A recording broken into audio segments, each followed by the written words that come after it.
Je pense qu'en fait, les personnes ne font pas la balance systématique de tous les avantages et les inconvénients. Je pense qu'il y a évidemment du pour et du contre, aussi bien dans un bien immobilier que dans la bourse. Et je crois aussi surtout que la bourse a été un peu sous-cotée, ou en tout cas on n'en parle pas suffisamment. On parle beaucoup de l'immobilier comme quelque chose de sécurité. Celui qui préfère d'abord investir en bourse plutôt que dans la brique, c'est Albin. Ingénieur civil en aéronautique, ce jeune investisseur qui n'a pas encore 30 ans a fait un choix assez atypique en entrant dans la vie active. Il a placé son épargne en bourse dans le but d'acheter la maison de ses rêves plutôt que d'emprunter de l'argent via sa banque. Fan de technologie, il s'est formé en autodidacte à l'investissement boursier. Albin nous expliquera dans ce nouvel épisode de Tracker pourquoi il privilégie cette stratégie, les avantages qu'il en retire dans un contexte de montée des prix de l'immobilier, mais aussi de ses inconvénients. Mathilde Ridol, journaliste à l'Écho et spécialisée dans les finances personnelles, nous aidera à mieux comprendre la stratégie d'Albin et elle fera le point avec nous sur le marché de l'immobilier aujourd'hui. Je suis Salim Nesba et je vous souhaite la bienvenue dans Tracker, le podcast bourse du journal L'Écho. Et avant d'entrer dans le vif du sujet, faisons un petit saut dans le passé, à l'instant précis où Albin a eu ce fameux déclic, celui qui l'a amené à faire ses premiers pas en tant qu'investisseur.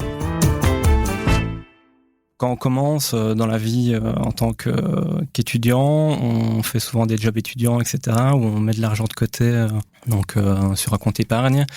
Et je me suis rendu compte en fait que cet argent-là, il ne progressait pas en fait. C'était de l'argent que je mettais sur mon compte, mais j'avais quelques intérêts, mais rien de plus. Et ensuite, j'ai décidé de quitter le cocon familial. Ce que je me suis demandé, c'est je dois acheter un premier bien immobilier. Qu'est-ce que j'ai en ma possession qui me permettrait en fait d'acheter ce bien? Donc je me suis renseigné un peu, j'ai été voir les crédits à la banque, il faut une certaine somme d'argent, je me suis regardé au niveau de la fiscalité. Je me suis dit aussi, j'ai peu d'argent de côté, est-ce que avec mon employeur, il n'y aurait pas moyen aussi que celui-ci intervienne à travers d'une manière ou d'une autre dans l'achat de mon premier bien immobilier. Sauf que avec la petite somme d'argent que j'avais, finalement, je me suis vite rendu compte que ça allait être compliqué en fait d'acheter, en tout cas, le bien de nos rêves, comme on explique souvent quand on a envie de commencer dans la vie. Et je me suis dit, qu'est-ce qui est abordable ici en termes d'investissement et à la portée d'un petit jeune qui commence à travailler. Et donc là, je me suis plongé, en fait, après le Covid, sur YouTube. Il y avait pas mal de vulgarisateurs dans le domaine de la finance. Et ceux-ci parlaient de différentes stratégies en bourse, que ce soit les dividendes, l'investissement momentum. Il y a beaucoup de types de stratégies différentes. La gestion passive, par exemple. C'est ça, la gestion passive, les intérêts composés. Je me suis dit, en fait, ça, c'est quelque chose qui est beaucoup plus accessible que l'achat d'un premier bien immobilier. Et donc, j'ai commencé avec des petites sommes à faire de l'investissement. Avec un smartphone, c'est assez accessible maintenant. Et je me suis, parfois pris des belles gamelles, mais j'ai aussi fait des bons petits coups. Est-ce que ton objectif d'investissement, c'était d'avoir, après 10 ans, 15 ans, une certaine somme pour acheter une maison ou un appartement ? Oui, ça reste toujours en fait le cas actuellement. Le problème, c'est surtout en fait que si j'achète mon bien immobilier, je risque en fait d'être bloqué par la suite. Donc mon objectif, c'est essayer d'une manière ou d'une autre, ici notamment à travers l'investissement en bourse, de générer suffisamment en fait de capital pour pouvoir acheter un premier bien qui serait ma résidence principale et avoir tout de même suffisamment d'argent de côté au cas où si il venait à m'arriver quelque chose, quoi. Et alors, comment tu as fait ce calcul ? Quelles sont tes ambitions, entre guillemets, de rendement ? Alors, il faut savoir que actuellement en bourse, on estime des rendements, ça peut varier un peu en fonction des personnes, si on prend plus de risques ou moins de risques. Mais moi, je me disais que avec une somme déjà, avec 100 000 euros, en faisant 10% de rendement, on va dire, tous les ans, on peut générer 10-15 000 euros de capital chaque année. Et ça, pour moi, c'est une somme qui fait vite monter notre patrimoine. Et donc, si on fait la même chose avec ma compagne, on aurait suffisamment d'argent pour pouvoir, commencer à ce moment-là à emprunter un premier bien sans devoir se mettre la ceinture au cou, comme on dit. Mmh. Donc, c'est clairement, c'est pas soit la bourse, soit l'immobilier, c'est plutôt la bourse va aider à C'est ça. En fait, le problème actuellement, c'est que le marché immobilier est vraiment beaucoup trop élevé pour moi. Et l'investissement en bourse permet justement de avoir une porte de sortie pour justement pouvoir par la suite accéder à son premier bien immobilier, quoi. Il y a le fait aussi que quand on achète son premier bien, donc sa résidence principale, c'est, je pense, un choix de vie que les personnes font également, c'est de se dire, voilà, on va acheter notre premier bien pour fonder peut-être une famille ou être tranquille. Mais je pense que c'est un choix aussi qui est personnel. On a des besoins actuels où les plus jeunes, on part beaucoup plus en voyage que nos prédécesseurs et on utilise ce capital d'argent-là pour se créer des expériences ou profiter un peu de la vie, quoi. Et alors, tout le monde n'a pas 100 000 euros à 20 ans. Non, exactement. Comme j'expliquais, à mon avis, je suis parti aux environs des 10 000 euros pour commencer. C'est en faisant des recherches, il faut également un peu se renseigner à travers justement le journal, des vulgarisateurs YouTube, lire des livres. Je pense que le but, c'est pas non plus de prendre des risques inconsidérés, donc faire un all-in sur la crypto ou sur quelque chose qui est trop tendance.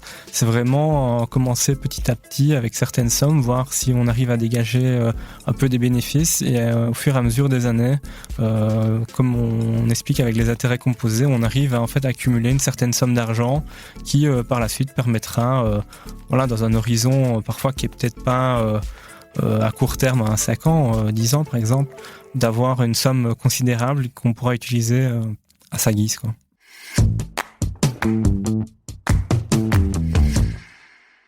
Malgré quelques gamelles, Albin est satisfait d'avoir placé une partie de son épargne en bourse. Mais privilégier ce choix pour faire gonfler son capital ne fait pas toujours l'unanimité, surtout en Belgique. Notre fameuse brique dans le ventre ne se laisse pas déloger si facilement. Je pense que le risque, il est similaire aussi en fait de l'immobilier. On a l'impression en fait qu'avoir sa résidence principale est quelque chose qui nous couvre de toute difficulté dans la vie. Maintenant, notre résidence principale, il y a des travaux, il y a parfois des problématiques qui arrivent, il faut payer aussi les charges, le cadastre. Donc il y a aussi pas mal de dépenses à réaliser dans un bien. On voit quand même que l'immobilier a aussi des fluctuations telles qu'une courbe d'une action ou d'une courbe du S&P 500 ou d'autres indices boursiers. Donc je pense pas non plus que l'immobilier soit, sans une ligne droite, quoi. Donc effectivement, l'inflation, c'est quelque chose qui s'applique sur tous les biens et dont l'immobilier. Mais moi, ce qui me dérange surtout, c'est que en fait, le prix des biens augmente trop fortement par rapport à leur valeur réelle. C'est un peu la même chose qu'une action. Si on a un bien qui n'est une passoire énergétique ou qui n'a pas de fonctionnalité propre et qu'il faut tout refaire, ce sera un bien qui sera sur le marché moins cher qu'un autre bien, quoi. Je pense qu'en fait, les personnes ne font pas la balance systématique de tous les avantages et les inconvénients. Je pense qu'il y a évidemment du pour et du contre, aussi bien dans un bien immobilier que dans la bourse. Et je crois aussi surtout que la bourse a été un peu sous-cotée, ou en tout cas, on n'en parle pas suffisamment. On parle beaucoup de l'immobilier comme quelque chose de sécurité. Je pense qu'il y aura vraiment une tendance dans les prochaines années où les jeunes, en tout cas, vont commencer à se diriger vers ce domaine-là. Ce qui n'était pas le cas de nos parents, où avant, quand ils faisaient de la bourse, ils allaient à la TV voir le télétexte où ils devaient contacter leur banquier qui passait les ordres ou alors regarder le journal s'ils le recevaient le week-end pour aller voir comment les actions bougeaient, alors que maintenant, l'information, en fait, elle est directement accessible sur Internet, sur son téléphone. On l'entend, Albin compare souvent l'investissement en bourse à l'investissement dans l'immobilier, qui plus est l'achat de sa propre maison ou son propre appartement. Mais la bourse est-elle vraiment un moyen sûr et efficace pour permettre aux plus jeunes d'acheter leur premier bien ? Et une action en bourse, ça fluctue vraiment comme le prix de l'immobilier ? Pour le savoir, on est parti demander à Mathilde Ridol, journaliste au service Mon Argent et spécialisée dans l'immobilier, de passer la stratégie d'Albin au peigne fin. La stratégie d'Albin, c'est d'augmenter son apport en fonds propres en passant par les marchés boursiers, donc avoir un meilleur dossier auprès des banques pour acheter son toit. L'épargne, c'est vrai, c'est un secret pour personne, ça ne rapporte plus rien. La bourse peut avoir un effet multiplicateur sur son capital et donc ça peut être une stratégie pertinente pour faire gonfler rapidement son épargne.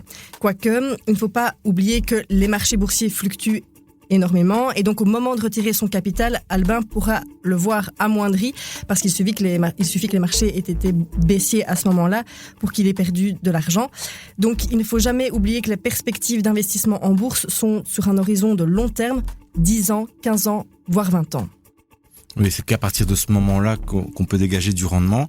Et autre chose qui était marquante avec la discussion qu'on a eue Albin et nous, c'était qu'il comparait souvent la fluctuation d'une action à la fluctuation des prix de l'immobilier. Alors c'est pas vraiment comparable, hein. Globalement, on estime que les prix de l'immobilier évoluent de manière légèrement supérieure à l'inflation, donc plutôt autour de 3% par an. Mais ça, c'est en moyenne, parce que forcément, l'évolution de la brique n'est pas linéaire dans le temps. On l'a vu, par exemple, dernièrement à la période post-Covid, lorsque les prix en 2021 ont fait presque plus 10%, et les années qui s'en sont suivies où le marché était stagnait, voire baissait sur certains segments.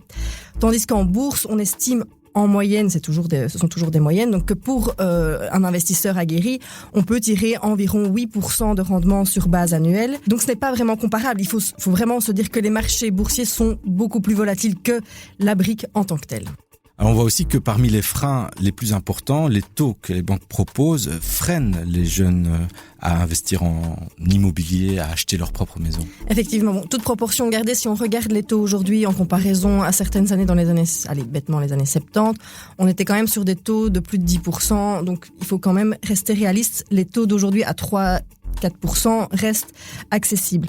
Mais c'est vrai que sur un crédit à 25 ans, qui est souvent la durée la plus choisie par les jeunes emprunteurs, avec cette moyenne qui tourne aujourd'hui à 3,9%, si on compare à il y a encore quelques années, en 2021 où ils étaient encore à 1,5%, l'écart est quand même considérable sur les mensualités. Donc si on prend un simple exemple, imaginons Albin doit emprunter 250 000 euros à 3,9% aujourd'hui. Il va rembourser 1 300 euros par mois. 4 ans plus tôt, pour être précise, avec un taux à 1,5%, il aurait remboursé 1 000 euros par mois. Mathilde a récemment fait le tour du prix de l'IMO en Belgique, province par province. Son étude est à retrouver dans le guide IMO de mon journal préféré. Nous vous mettons le lien dans les notes de l'épisode.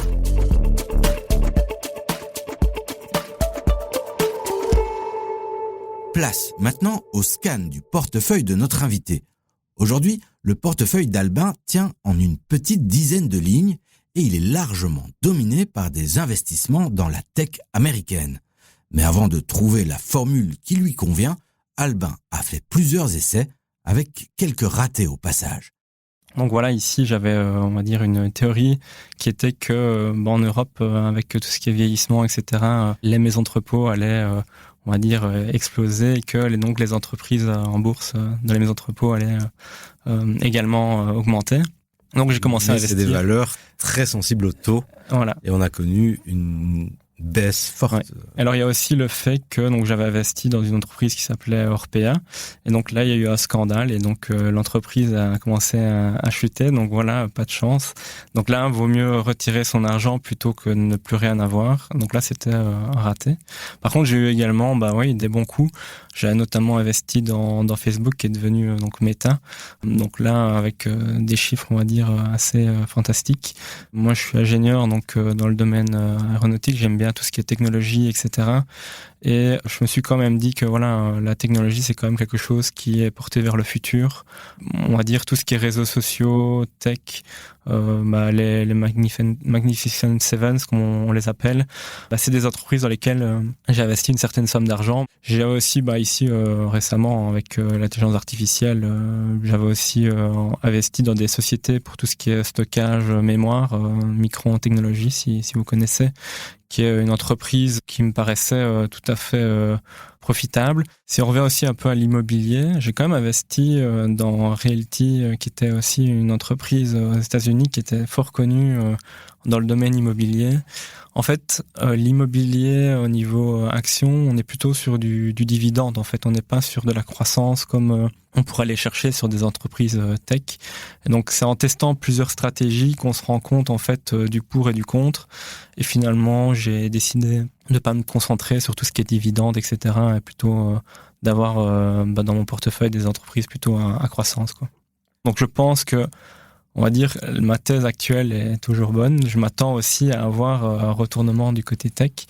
Et c'est pour ça que j'ai quand même, de mon côté, une certaine somme d'argent sur un ETF pour ma propre retraite, où là, c'est vraiment de l'argent que je compte pas du tout retirer. Et le fait d'avoir quelque chose qu'on a déjà prévu pour la suite, ça permet de se rassurer aussi, même si ça chute. Donc, j'ai quand même connu des chutes depuis mes investissements. C'est notamment dû, à ma thèse d'investissement dans la technologie où les variations sont très grandes, ce qui n'est pas le cas dans d'autres secteurs. Mais au niveau donc de mon portefeuille, au niveau des lignes, on va dire que j'essaye quand même de pas dépasser 10 lignes et en plus avoir un ETF pour ma retraite, quoi. Donc,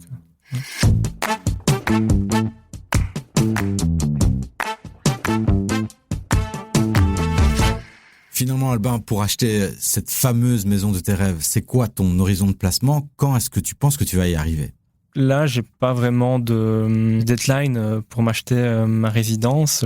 Peut-être que demain, je serai forcé d'acheter ma résidence parce que X ou Y raison. Mais on va dire que, comme j'expliquais au début, avoir un certain budget en capital, donc 100 000 €, c'est déjà quelque chose qui me conforte dans mon idée que j'ai déjà une certaine somme d'argent maintenant. Donc maintenant, je suis assez libre pour continuer à faire ce que j'ai envie de faire dans la vie, quoi. Maintenant, c'est sûr que quand on commence là-dedans, on a toujours envie d'avoir plus et ainsi de suite, quoi. Mais il faut quand même profiter et se dire, à un moment donné, voilà, j'ai besoin d'une maison parce que j'ai envie de fonder une famille. Et il faut revenir à la raison et se dire aussi, il y a des objectifs dans la vie et pas penser que à faire de l'argent pour faire de l'argent, quoi. Avant de se quitter et de se dire à la semaine prochaine, on termine, comme le veut la tradition, par la question de notre invité au tracker de l'écho, c'est-à-dire vous. Albin a donc une question rien que pour vous, alors on l'écoute. Donc oui, j'aimerais savoir si les trackers de l'écho préfèrent investir en bourse ou bien acheter leur résidence principale. Envie de répondre à Albin ou d'entrer en contact avec nous et tous nos auditeurs, rejoignez notre groupe Les Trackers de l'écho sur Facebook ou écrivez-nous à l'adresse podcast@lecho.be. C'était Salim Nesba au micro et Louise Pinchard ainsi que Julie Garrigue à la réalisation. Merci pour votre écoute et à la semaine prochaine.